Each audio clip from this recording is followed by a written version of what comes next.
Hello students, कैसे हैं आप लोग। आई होप आप सब अच्छे होंगे। स्टूडेंट्स, यूनिक बैच के एक और वीडियो में आप सभी का हार्दिक स्वागत है। इस वीडियो में हम लोग पहले अध्याय के 3 सबसे महत्वपूर्ण दीर्घ उत्तरीय प्रश्नों को सॉल्व करने वाले हैं। ये जो क्वेश्चन है कई बार एग्जाम में पूछे गए हैं और इनका एग्जाम में आने की संभावना बहुत ही ज्यादा होती है। हर साल ये क्वेश्चन किसी न किसी सेट में आपको मिल ही जाते हैं, तो इन सब क्वेश्चन को आपको अच्छे से तैयार कर लेना है। पहला जो क्वेश्चन है वह कह रहा है एक समान वैद्युत क्षेत्र में वैद्युत द्विध्रुव पर लगने वाले बल आघूर्ण का व्यंजक प्राप्त कीजिए। यानी कि एक वैद्युत द्विध्रुव है, वह एक समान वैद्युत क्षेत्र में रखा हुआ है, तो उस पर कितना बल आघूर्ण कार्य करेगा, यही हमें निकालना है। ध्यान से आप देख सकते हैं ये जो क्वेश्चन है 2 साल क्वेश्चन नंबर 17-18 2 सत्रों में पूछा हुआ है और ये इंपॉर्टेंट क्वेश्चन भी है और इसके आने की संभावना एग्जाम में रहता ही है। ठीक है, तो चलिए इस क्वेश्चन को हम लोग सॉल्व कर लेते हैं। क्वेश्चन नंबर 1 को सॉल्व करते हैं। सबसे पहले हमें क्या निकालना है कि एक वैद्युत द्विध्रुव है, यह वैद्युत द्विध्रुव एक समान वैद्युत क्षेत्र में रखा हुआ है, तो इस पर कितना बल आघूर्ण कार्य करेगा। ठीक है, तो हमने क्या किया है, यहां फिगर ध्यान से देखिएगा। ये जो फिगर है, इस फिगर में हमने क्या किया है, एक वैद्युत क्षेत्र बना लिया है। ठीक है, तीरों के माध्यम से जो वैद्युत क्षेत्र यहाँ पे आप देख सकते हैं, तीरों के माध्यम से हमने वैद्युत क्षेत्र को दर्शाया हुआ है। यहाँ पे हमने एक वैद्युत द्विध्रुव को रखा हुआ है। वैद्युत द्विध्रुव कहाँ पे है, ये है।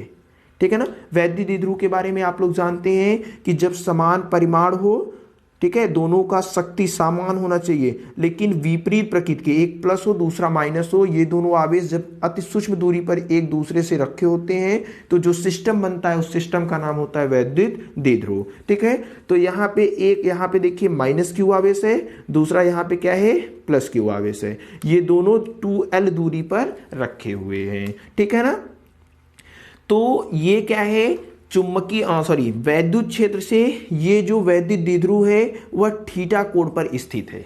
कितने कोण पर स्थित है, थीटा कोण पर स्थित है।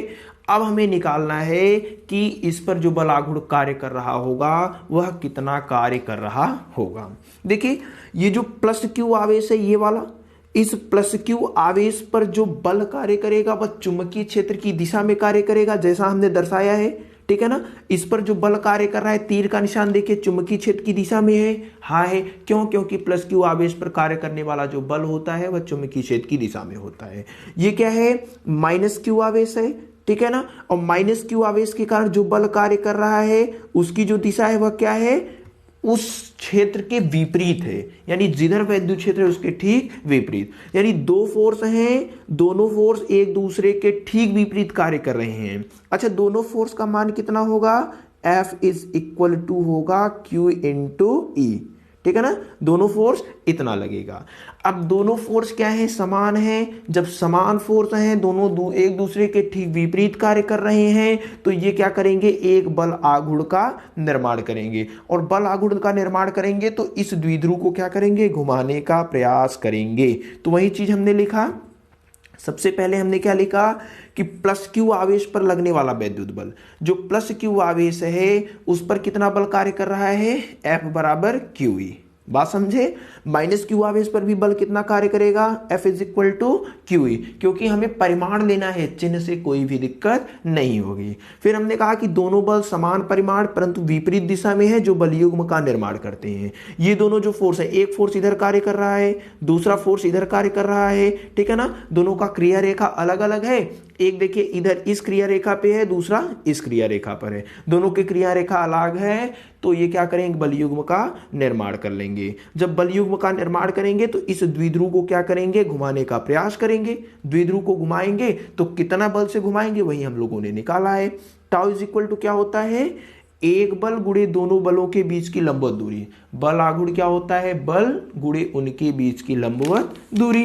तो हम निकाल लेते हैं। अच्छा, हमें लंबवत दूरी पता है नहीं, लंबवत दूरी क्या होता है बताइए, जो दो फोर्स कार्य कर रहे हैं, जैसे एक फोर्स इधर कार्य कर रहा है, दूसरा फोर्स इधर कार्य कर रहा है, तो इन दोनों के बीच की लंबवत दूरी, दोनों फोर्स ऐसे कार्य कर रहे हैं तो इनके बीच की लंबवत दूरी ये हो जाएगा।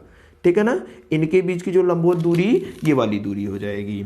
तो ये दूरी हमें निकलेगा कैसे, ध्यान से समझिएगा। देखिए एक त्रिभुज हमें दिख रहा होगा यहाँ पे, एक त्रिभुज ये ऐसे आपको दिखाई दे रहा है, ठीक है। ये वाला कोण क्या है, थीटा कोण है। तो अगर यहाँ पे हम लोग, हमें चाहिए ये वाली दूरी चाहिए, तो समकोण त्रिभुज है, समकोण त्रिभुज में हमें क्या करना है, साइन थीटा लगा देना है। तो साइन थीटा बराबर क्या होता है, लंब के बटे कर्ण, ठीक है ना, लंब के बटे कर्ण। तो लंब क्या है बताइए, लंब ये वाली साइड है और कर्ण क्या है, ये वाली साइड है।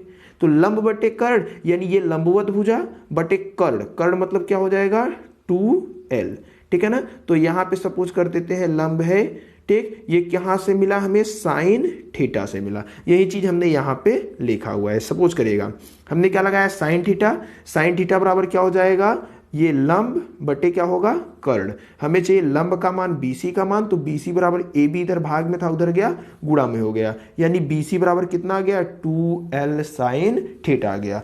अब हमें चाहिए टाउ बराबर क्या होता है, एक बल हमने निकाला था F इज इक्वल टू कितना, Q इंटू E, और लंबवत दूरी भी हमें क्या है पता चल गया। तो दोनों का मान उठा करके रख देते हैं, ठीक है ना, दोनों का मान उठा करके रख देते हैं। तो टाउ बराबर क्या होता है, देखिए एक बल का मान उठा करके हमने यहाँ पे रख दिया, QE, उनके बीच की लंबवत दूरी हमने यहाँ पे निकाला 2l साइन थीटा, दोनों का क्या कर दिया, गुणा कर दिया, ठीक है। तो टाउ इज इक्वल टू कितना हो जाएगा, ध्यान से देखिए, टाउ बराबर हो जाएगा QE 2l साइन थीटा। इस Q को और इस 2l को हम लोग क्या करते हैं, एक साथ ले लेते हैं। Q इंटू 2l का मान कितना होता है बताइए, P, वैद्युत द्विध्रुव आघूर्ण होता है। तो इन दोनों के स्थान पर हमने लिख दिया P। अभी बचा क्या था, E और साइन थीटा। तो टाउ इज इक्वल टू क्या हो जाएगा, PE sine theta. Tau is equal to क्या हो जाएगा, PE साइन थीटा, ठीक है। अब देखिए यहाँ पे साइन थीटा है, अगर वेक्टर फॉर्म में लिखना होता है तो क्या लिख देंगे, क्रॉस लगेगा। क्रॉस क्यों लगेगा, क्योंकि साइन है, क्रॉस में ही तो साइन में जाता है। तो टाउ इज इक्वल टू क्या हो जाएगा, P क्रॉस E हो जाएगा। इतनी बात समझे ना, कोई दिक्कत नहीं है। चलिए अगर देखिए साइन हमें टाउ मैक्स निकालना हो, यानी कब अधिकतम बलागुण कार्य करेगा, तो कैसे निकलेगा, टाउ मैक्स का मान अगर निकालना है तो कैसे निकलेगा बताइए। थीटा का मान अधिकतम कितना होता है, साइन के पदों में 1 होता है, ठीक है ना।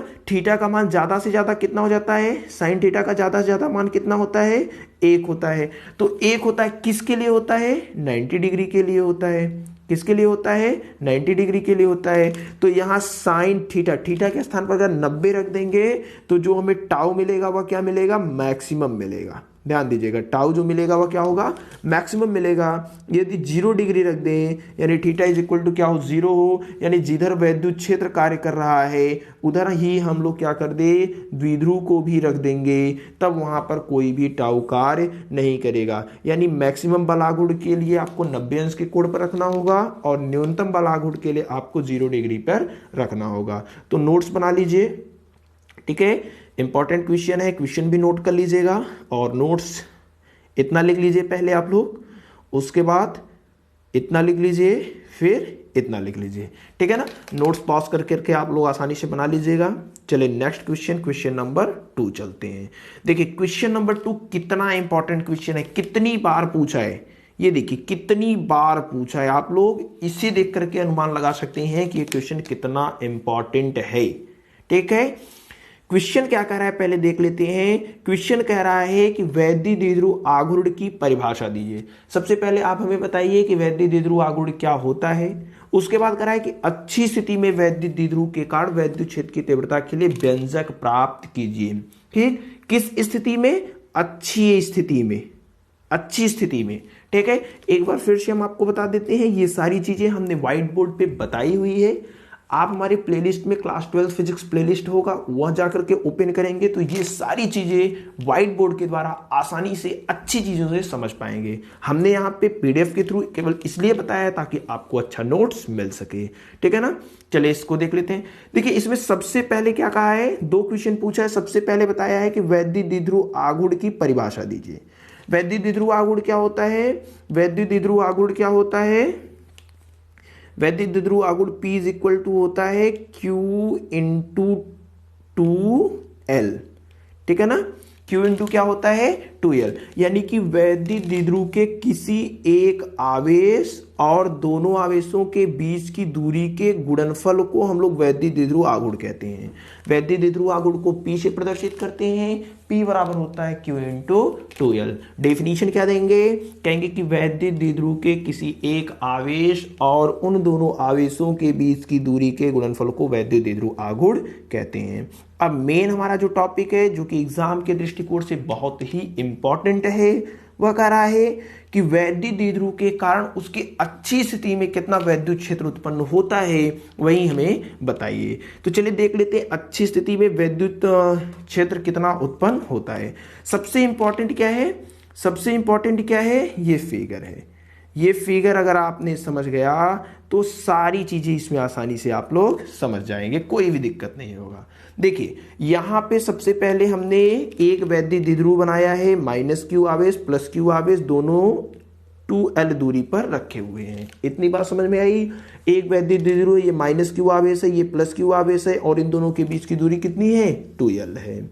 ठीक है, अब सपोज करते हैं, अब हम लोग क्या सपोज करते हैं कि इस द्विध्रुव से, अब इतना भी जानते रहिए कि द्विध्रुव का ये मध्य बिंदु है और द्विध्रुव में कोई भी दूरी सदैव मध्य बिंदु से ही मापी जाती है। वैद्युत द्विध्रुव में कोई भी दूरी सदैव मध्य बिंदु से ही मापी जाती है।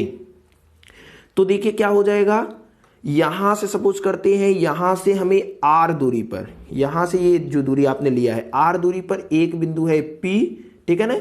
इस बिंदु P पर हमें वैद्युत क्षेत्र का मान निकालना है। अब मान निकलेगा कैसे, ठीक है, बात समझिए। यहां से यहां तक की दूरी कितनी है, R है। यहां से यहां तक की दूरी कितनी है, R है। अब देखिए यहां से यहां तक की जो दूरी है वह कितना है, वह है L।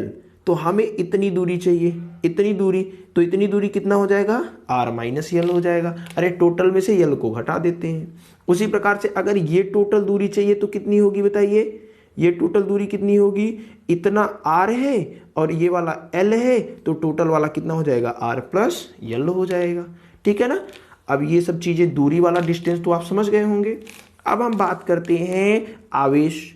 मान लेते हैं ये जो -q आवेश है, ये जो -q आवेश है, इस -q आवेश के कारण इस बिंदु P पर, इस बिंदु P पर जो वैद्युत क्षेत्र है वह E1 है। वह क्या है, E1 है। और E1 की जो दिशा होगी वह -q आवेश की ओर होगी, -q आवेश के ओर होगी। देखिए -q आवेश के कारण जो वैद्युत क्षेत्र होता है वह उसी की ओर होता है, तो उसी की ओर तीर बनाया गया है।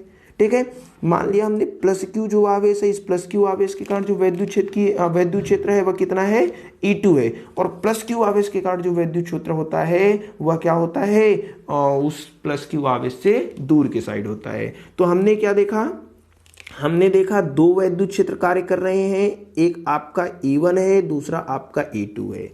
E1 और E2 दोनों एक दूसरे के विपरीत कार्य कर रहे हैं। ठीक है ना। तो वही चीज हम लोग लिख रहे हैं कि माना वैद्युत द्विध्रुव के आवेश -q एवं +q के कारण बिंदु P पर वैद्युत क्षेत्र की तीव्रता E1 और E2 है।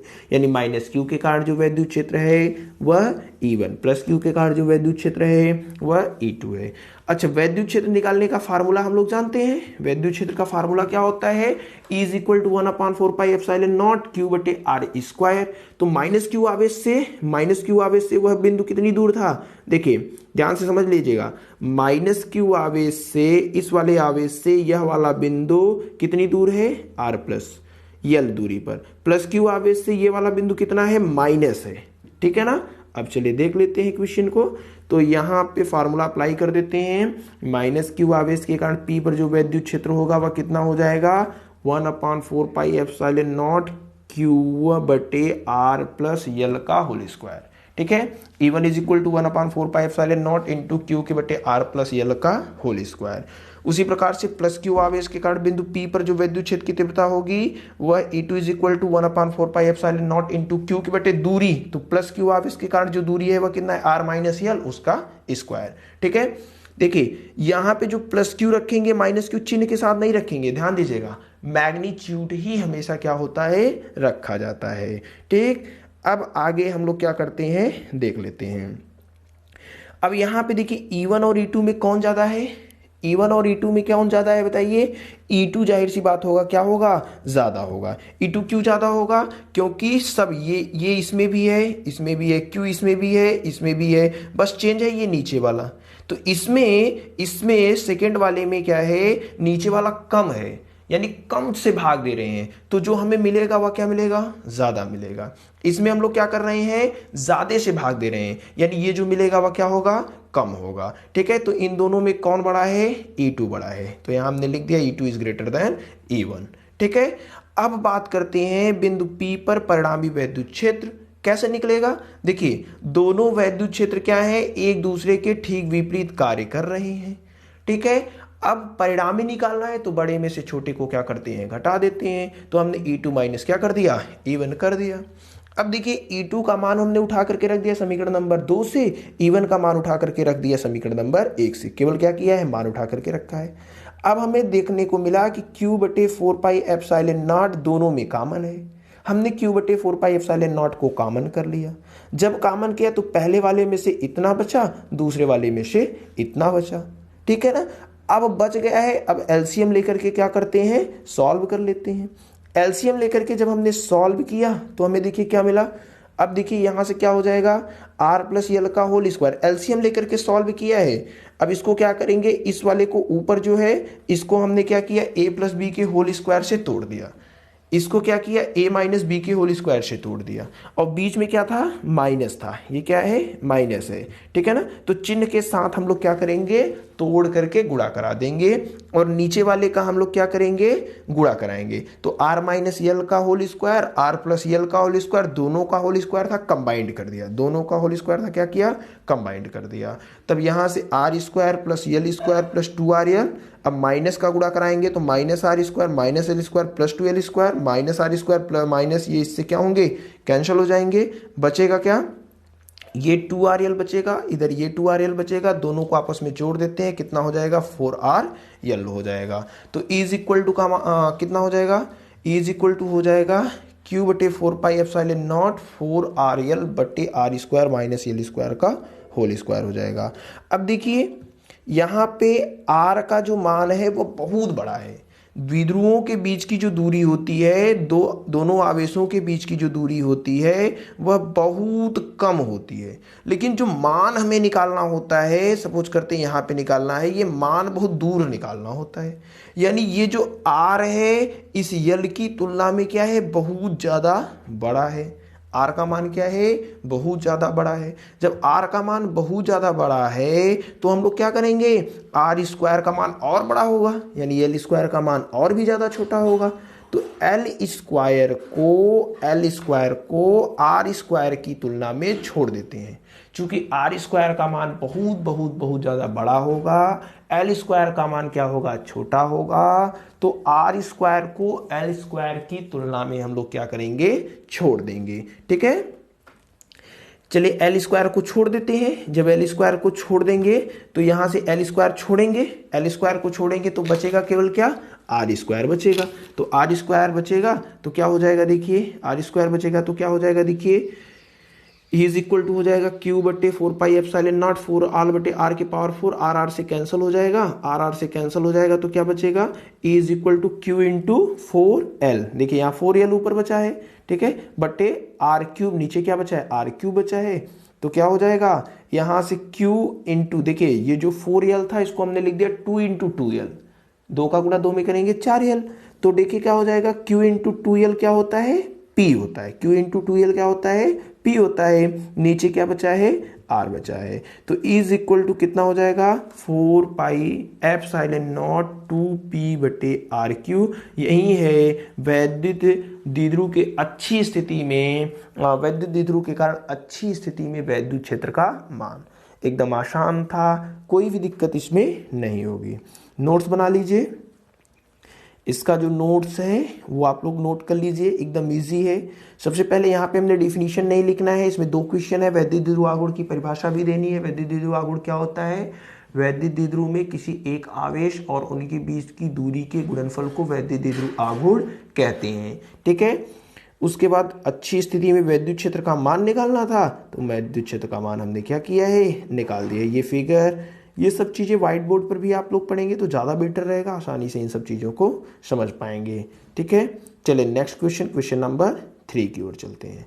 क्वेश्चन नंबर 3 कह रहा है कि वैद्युत द्विध्रुव की निरक्षीय रेखा के किसी बिंदु पर वैद्युत क्षेत्र की तीव्रता का व्यंजक बताइए।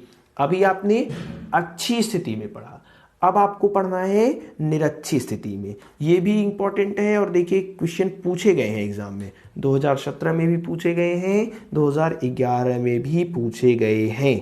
ठीक है, तो वैद्युत द्विध्रुव की निरक्षीय रेखा के किसी बिंदु पर वैद्युत क्षेत्र की तीव्रता का व्यंजक हमें स्थापित करना है। तो निरक्षीय स्थिति का सबसे पहले फिगर आप लोग लिख बना लीजिए। यहाँ पे देखिए एक आवेश दूसरा आवेश, दोनों आवेश विपरीत प्रकृति के हैं। ठीक है, 2l दूरी पर रखे हुए हैं। यहाँ पे हमने क्या किया है, 2l दूरी पर रखे हुए। निरक्षीय स्थिति का मतलब होता है उसका बाइसेक्टर खींच दीजिए, बाइसेक्टर खींच दीजिए तो उसके किसी भी पॉइंट पर, यहाँ पर चाहे जहां पर वैद्युत क्षेत्र का मान निकालना हो उसी को हम लोग कहते हैं निरक्षीय स्थिति पर। ठीक है, तो यहाँ पे हमें क्या करना है, निरक्षीय स्थिति पे मान लेते हैं कोई बिंदु है P, निरक्षीय स्थिति पर कोई बिंदु है P और इसी बिंदु पर हमें क्या करना है, चुंबकीय क्षेत्र का मान निकालना है। यहां से यहां तक की दूरी हमने क्या माना है, R माना है, यहां से यहां तक की दूरी R है। अब देखिए ये वाली जो दूरी होगी वह क्या होगी, L हो जाएगी। ये वाली दूरी कितनी हो जाएगी, R है। ठीक है, तो ये वाली दूरी कितनी हो जाएगी, पाइथागोरस प्रमेय से R√R² प्लस L²।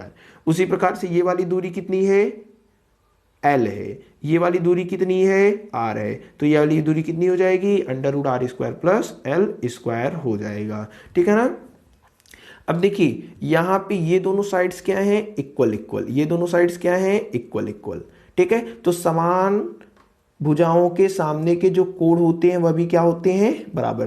तो ये कोण थीटा, ये कोण भी क्या हो जाएगा, थीटा हो जाएगा। ठीक है, उसके बाद जब ये थीटा तो ये वाला जो कोण होगा बहिष्कोण प्रमेय से कितना हो जाएगा, 2 थीटा हो जाएगा। ये वाला कोण कितना हो जाएगा, बहिष्कोण प्रमेय से कितना, 2 थीटा हो जाएगा। ठीक है, तो माना AB के लंब अर्धक रेखा पर, ये AB है, आप लोग देख सकते हैं यहाँ A यहाँ B, इस AB के लंब अर्धक रेखा के मध्य बिंदु O से, ठीक है, ये हमने क्या माना है, मध्य बिंदु है।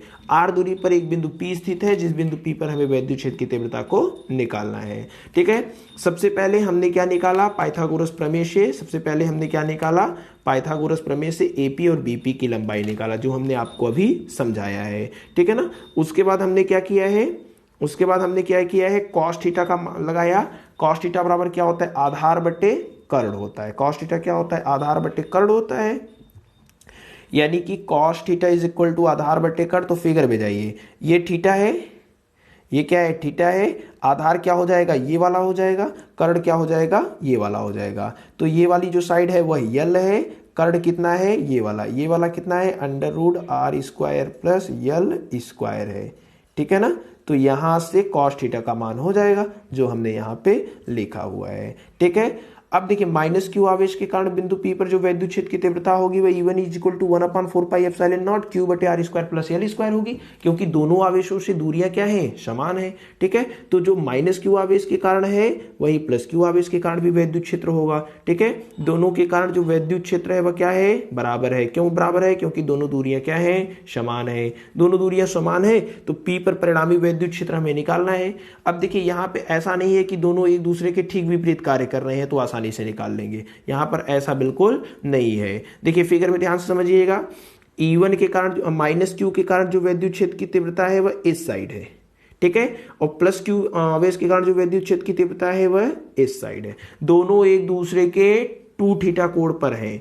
तो अगर दो वेक्टर हैं 2 थीटा कोण पर हैं तो उनका जो परिणामी निकलता है वो कैसे निकलता है, उनका जो परिणामी होता है वह इस वाले फार्मूले से निकलता है। यहां पर हमने नोट करके लिखा है। ठीक है, इस वाले फार्मूले से निकलता है।